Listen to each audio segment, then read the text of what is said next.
All right, we're doing some tinkering with suspension today and going to install some KYB cartridges. This is from a 2015 YZ250 and using dialed manufacturing, which they make this insert for my fork lug and then a different rebound adjuster screw for the bottom. So that's what the dialed manufacturing kit is for my 2017 AER-48 forks. These are the old fork tubes from the KYB stuff. So next step, get the old forks, my AER forks, off the bike, pull the old cartridges out, separate the fork tubes, and see if I can get the lugs off. That'll be a little interesting, but we'll go from there and we'll find out as we get there. All right, the one fork tube is off the bike. There's my, I think this is just the dampener cartridge because it's got no air in it. Dampener cartridge, top of tube, because I pulled them apart. As you can see, I've got it in the vise with my homemade soft jaws with aluminum in there just to hold it. So I'm going to hold it at the bottom, heat this up with a torch. Let's see if Highland Cycles have Morgan from there, if he lied to me or not, because then I'm going to, after getting this nice and hot, spin it off with this JIS2 screwdriver. Then once that's spun off, we get our new cones and O-rings in there. Then once those are in there, these cartridges are already redone with new fluid inside of them, so it's literally just dropping them in and doing my putting in, I think I'm going to do 330 cc's of fluid. Also have some new fork seals for these guys. My bushings all look really pretty good. I don't see any issues with the bushings, so we'll keep using them.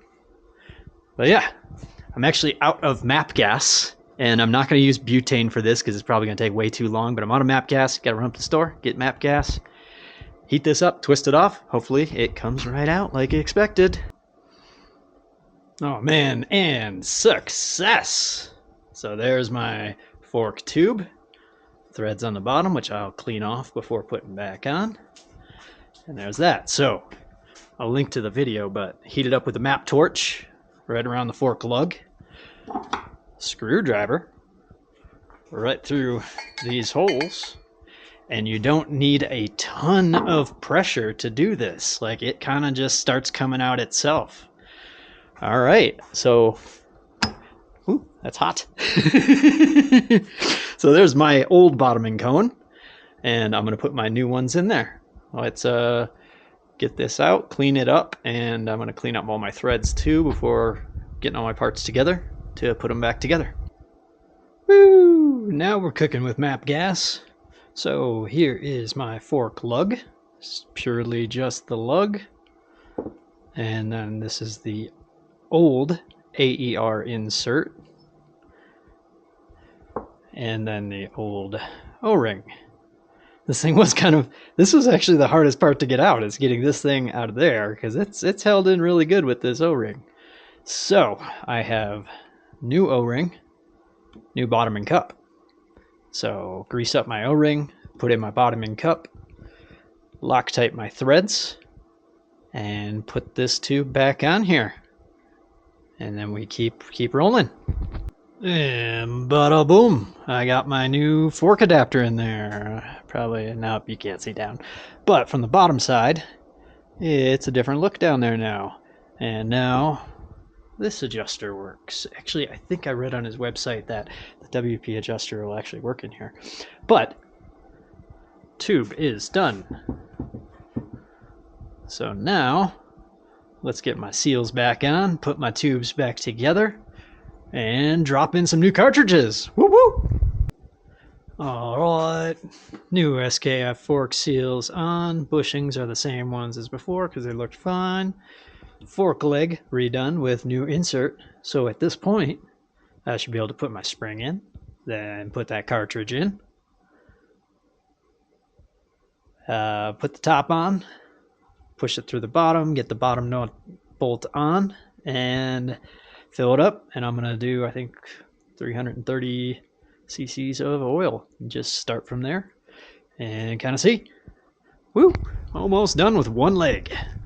Alright, so far so good, and I know I'm not supposed to really use this Tusk cartridge rod holding tool because it's all metal and it can scratch up the rod. Yeah, that's why I try to put a piece of paper towel in it and just be really careful. You know what? I'm a garage mechanic. I try to be careful and do things pretty well. So, at this point,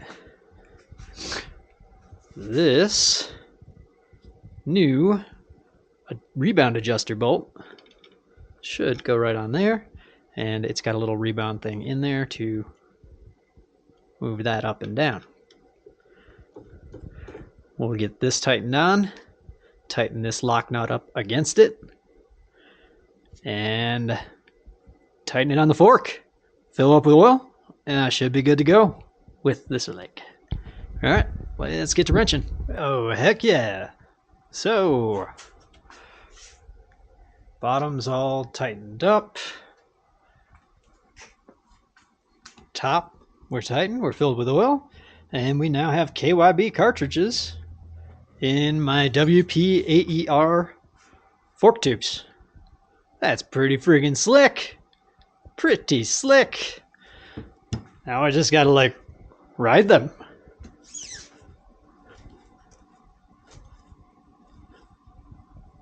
They feel like forks. And I gotta do the next one. And same process, fork leg number 2 torn down, smoking on the end because it just came off. Here is my other fork lub with the blue cup in it.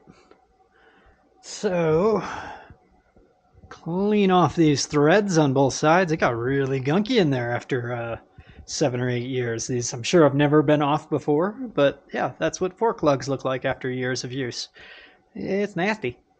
So clean up the threads on both of these, put in my new bottoming cups, and get this all back together. And then we are done with a KYB conversion. And we finally got this lug cleaned up. Fork tube's pretty cleaned up.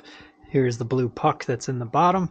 Honestly, this is the hardest thing to get out of these because it's held in with, it's literally just like pushed in with a O-ring in there. But there's no real good place to grab it, so it's kind of a bitch to get that out. Anyway, got our new cups right here.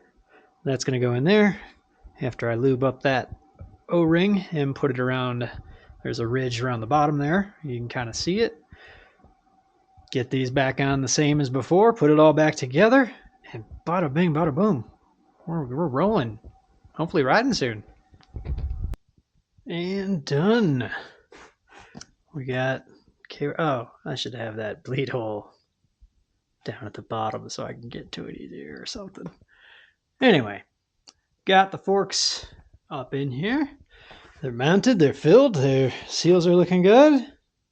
So yeah, now I just got to ride my KYB conversion. Hell yeah.